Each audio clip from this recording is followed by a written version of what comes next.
Chapter 71. The Great Heidelburgh Tun. Now comes the bailing of the case, but to comprehend it aright, you must know something of the curious internal structure of the thing operated upon.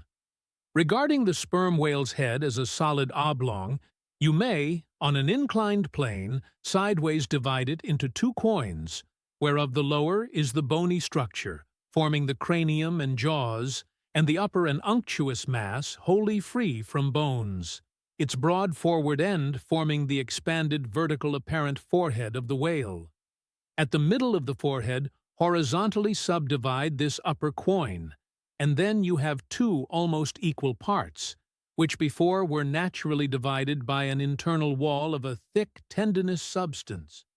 The lower subdivided part, called the junk, is one immense honeycomb of oil, formed by the crossing and recrossing into 10,000 infiltrated cells of tough elastic white fibers throughout its whole extent. The upper part, known as the case, may be regarded as the Great Heidelburgh Tun of the sperm whale, and as that famous great tierce is mystically carved in front, so the whale's vast plaited forehead forms innumerable strange devices for the emblematical adornment of his wondrous tun.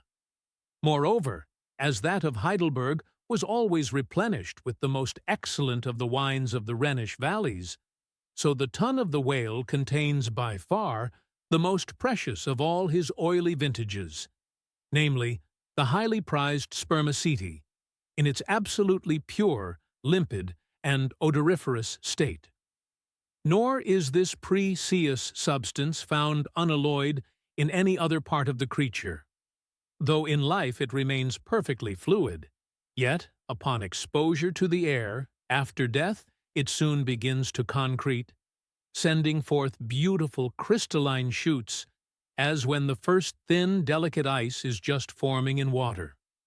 A large whale's case generally yields about 500 gallons of sperm, though from unavoidable circumstances, considerable of it is spilled, leaks, and dribbles away, or is otherwise irrevocably lost in the ticklish business of securing what you can.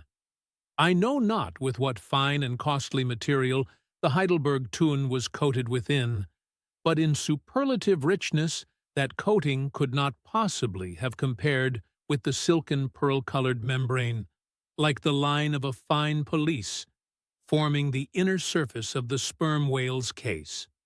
It will have been seen that the Heidelberg Tun of the sperm whale embraces the entire length of the entire top of the head. And since, as has been elsewhere set forth, the head embraces 1/3 of the whole length of the creature, then setting that length down at 80 feet for a good-sized whale, you have more than 26 feet for the depth of the tun, when it is lengthwise hoisted up and down against a ship's side. As in decapitating the whale, the operator's instrument is brought close to the spot where an entrance is subsequently forced into the spermaceti magazine. He has, therefore, to be uncommonly heedful, lest a careless, untimely stroke should invade the sanctuary and wastingly let out its invaluable contents. It is this decapitated end of the head also, which is at last elevated out of the water, and retained in that position by the enormous cutting tackles, whose hempen combinations, on one side, make quite a wilderness of ropes in that quarter.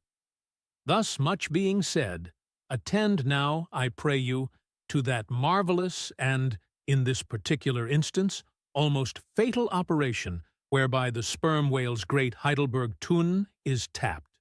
Quoin is not a Euclidean term, it belongs to the pure nautical mathematics.